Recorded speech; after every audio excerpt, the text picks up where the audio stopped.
అది ఎత్తు పెరిగే కొద్దీ నైరుతి దిశకి వాలి ఉంది. వాలి ఉండటం వల్ల ముఖ్యంగా దాని ప్రభావం మనకి ఉత్తర తెలంగాణలోని జిల్లాల మీద ఉంటుంది.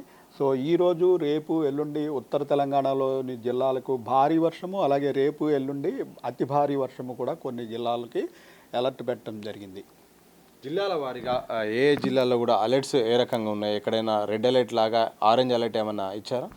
రెడ్ అలర్ట్ ఏమీ లేదు. ఈరోజు ఎల్లో అలర్ట్ అంటే భారీ వర్షం 7 నుంచి 12 సెంటీమీటర్ల లోపు ఉత్తర తెలంగాణలోని ఆదిలాబాద్, కొమరంభీం, నిర్మల్, నిజామాబాద్, జగిత్యాల్, మంచిర్యాల జిల్లాలకి. రేపు ఆరెంజ్ అలర్ట్ అంటే అతి భారీ వర్షం అంటే 12 నుంచి 19 సెంటీమీటర్ల వరకు ఆదిలాబాద్, కొమరంభీం, నిర్మల్, నిజామాబాద్, జగిత్యాల, పెద్దపల్లి, మంచిర్యాల జిల్లాలకి.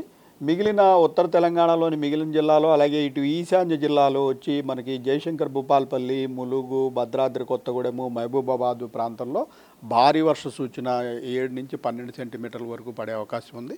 రాష్ట్రంలోని మిగిలిన సెంట్రల్ తెలంగాణ, దక్షిణ తెలంగాణ జిల్లాల్లో ఆకాశం మేఘావృతంగా ఉండి ఈ ఈదురుగాలు ఉంటాయి. లైట్ టు మోడరేట్ రెయిన్ మాత్రమే, అంటే 2 నుంచి 5-6 సెంటీమీటర్ల లోపు వర్షపాతం పడే అవకాశం ఉంది. తెలంగాణ రాజధాని హైదరాబాద్ మహానగరంలో ఎలాంటి వర్షపాతం నమోదయ్యే అవకాశం ఉంది? హైదరాబాద్లో కూడా ఈ 3-4 రోజులు క్లౌడీనెస్ ఉంటుంది, అలాగే ఈదురుగాలు ఉంటాయి. కానీ వర్షం పెద్దగా భారీ వర్షానికి అవకాశం లేదు.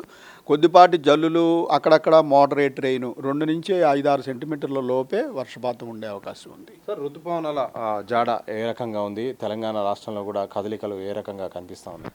ఋతుపవనాలు ఇప్పుడు బాగా మధ్యప్రదేశ్ దాటి ఉత్తరప్రదేశ్ వరకు కూడా వెళ్ళినాయి. అయితే ఋతుపవనాలు ప్రవేశించిన తర్వాత మనకి ఇటువంటి బంగాళాఖాతంలో ఇలాంటి అల్పపీడనాలు అవి ఏర్పడినప్పుడు భారీ వర్షాలు పడతాయి. అయితే ఇప్పుడు ఏర్పడిన అల్పపీడనం బాగా మనకి వాయువ్య బంగాళాఖాతంలో ఏర్పడింది. అదే కనుక పశ్చిమ మధ్య బంగాళాఖాతం ప్రాంతంలో కోస్తాంధ్ర తీర సమీపంలో ఏర్పడినట్టయితే తెలంగాణ రాష్ట్రం అంతా వర్షాలు పడే అవకాశం ఉంటుంది. అయితే ఇది ఒడిశా తీరం దగ్గర ఏర్పడినందున ఓన్లీ ఉత్తర తెలంగాణలోని జిల్లాలకే ఈసారి భారీ వర్ష సూచన ఉంది. సార్, అల్పపీడనం సంబంధించి లైవ్గా మ్యాప్ ఏమైనా ఉందా? దాని ప్రకారం ఏమైనా ఎక్స్ప్లెయిన్ చేయగలుగుతారా? అల్పపీడనం పొజిషన్ ప్రస్తుతం మనము చూసినట్టయితే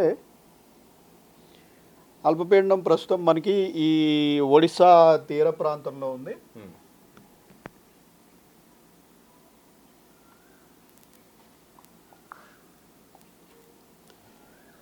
ఇప్పుడు ఈ అరేబియన్ సముద్రం నుంచి వచ్చే గాలులు ఇలా పోయి ఇక్కడ ఈ అల్పపీడనం చుట్టూ అపసవ్య దిశలో తిరుగుతూ ప్రారంభిస్తాయి. భువనేశ్వర్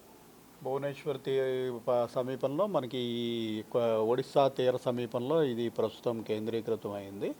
సో దీని ప్రభావం వల్ల ఇటు అరేబియన్ సముద్రం నుంచి వచ్చే తేమగాళ్ళు, అలాగే ఇటు బంగాళాఖాతం నుంచి వచ్చే గాలులు కూడా ఇటు వెనక్కి తిరిగినప్పుడు ముఖ్యంగా మనకి ఈ ఉత్తర తెలంగాణ ప్రాంతం అంటే ఈ ప్రాంతంలో మనకి వర్షాలు పడే అవకాశం ఉంటుంది. సార్, ఇంతకుముందు జిల్లాల వారీగా మీరు మ్యాప్ చూపించినప్పుడు మొదటి 3 రోజుల వర్షం ఉంది, ఆ తర్వాత మళ్ళీ తగ్గుముఖం పడినట్టుగా కనిపిస్తుంది. ఎందుకు గ్రీన్ అలర్ట్ సంబంధించింది?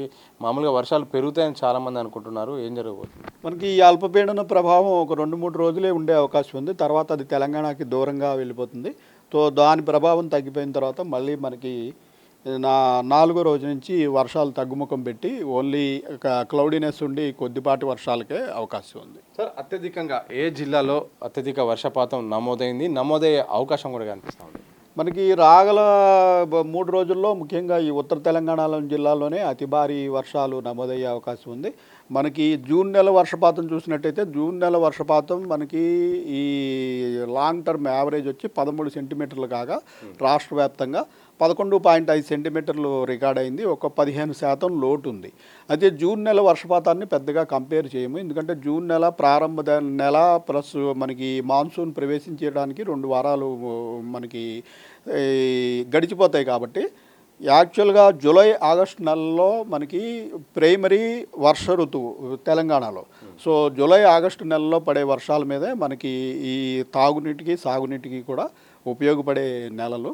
అయితే జూలై నెల ఫోర్కాస్ట్లో కూడా మనకి అరకొర వర్షాలే ఉండే రకంగా మనకి ఫోర్కాస్ట్ ఉంది. సాధారణంగా జూన్లో ఉంటాయని చాలామంది అనుకున్నారు, కానీ అది సాధ్యం కాలేదు. జూలై, ఆగస్టులోనైనా వర్షపాతం నమోదైతే బాగుంటుందని కూడా సాధారణ ప్రజలైతే, అలాగే వ్యవసాయదారులు కూడా ఎదురు చూస్తున్నారు. మరి జూలైలో ఆశించిన వర్షపాతం ఉంటుందా? తగ్గుముఖం పట్టే అవకాశం ఉందా?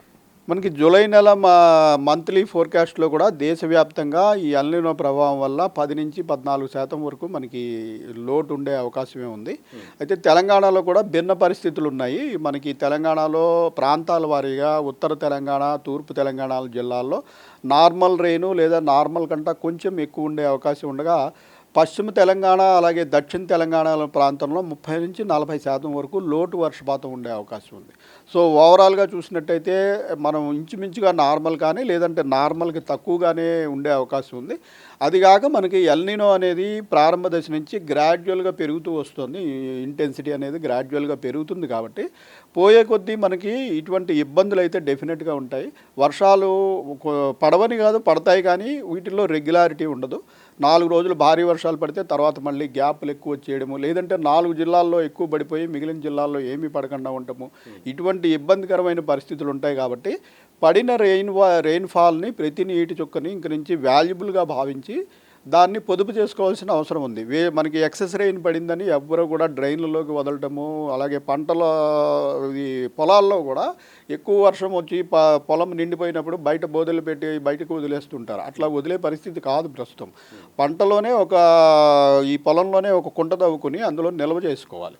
మళ్ళీ ఈ 4 రోజులు పోయిన తర్వాత మళ్ళీ డ్రై స్పెల్ వచ్చేస్తే అందులోంచి తీసి వాడుకునే అవకాశం ఉంటుంది. సో ఇప్పుడు ఇక్కడి నుంచి పడిన ప్రతిసారి వర్షాన్ని మటుకు చాలా వాల్యుబుల్గా భావించి పొదుపు చేసుకోవాల్సిన అవసరం ఇటు ఇళ్లల్లోనూ ఉంది, అలాగే పొలాల్లో కూడా ఉంది. సార్, ఇంకుడు గుంతలపై ఎంత ప్రచారం చేసినా అదొక నామమాత్రంగా కొనసాగుతుంది. కొందరు అవేర్నెస్ ఉన్న వాళ్ళు తప్ప అందరూ కూడా ఖచ్చితంగా చేయట్లేదు. కానీ ఇటు ఈసారి చూస్తే దేశవ్యాప్తంగా కూడా వర్షపాతం తక్కువయ్యే అవకాశం ఉన్నట్టు మీ ద్వారా కూడా తెలుస్తుంది. ఇలాంటి సందర్భంలో భవిష్యత్తులో ఇలాంటి గడ్డు పరిస్థితులు రాకుండా ఉండాలంటే ప్రభుత్వాలు అలాగే ప్రజలు కఠిన నిర్ణయాలు తీసుకోవాల్సిన పరిస్థితులు ఏర్పడ్డాయా? ప్రజలు ముఖ్యంగా సిటీల్లో చాలా ఎడ్యుకేటెడ్ ప్రజలు ఉన్నప్పటికీ కూడా ఎవరు దీని గురించి పట్టనట్టు ఉంటున్నారు. దీనికి కారణం ఏంటంటే గత 7-8 సంవత్సరాల నుంచి మనకి పుష్కలంగా వర్షాలు పడుతున్నాయి. అలాగే గోదావరి జలాలకి పైప్ లైన్ వేసుకుని ప్రతి చోట నీళ్ళకి సిటీలో ఇబ్బంది లేని పరిస్థితి ఉంది. అయితే ఇప్పుడు ఎల్నినో వచ్చింది. ఇది తీవ్రమైన ఎల్నినో కూడా మారుతుంది. ఎల్నినో అంటే ఇది 1-2 నెలల్లో పోయే వాతావరణ సిస్టమ్ కాదు. ఇది లాంగ్ టర్మ్ ఉంటుంది. మినిమం 6 నెలలు ఉండొచ్చు, ఏడాది ఉండొచ్చు, ఒక్కొక్కప్పుడు 2 సంవత్సరాలు కూడా ఉండొచ్చు.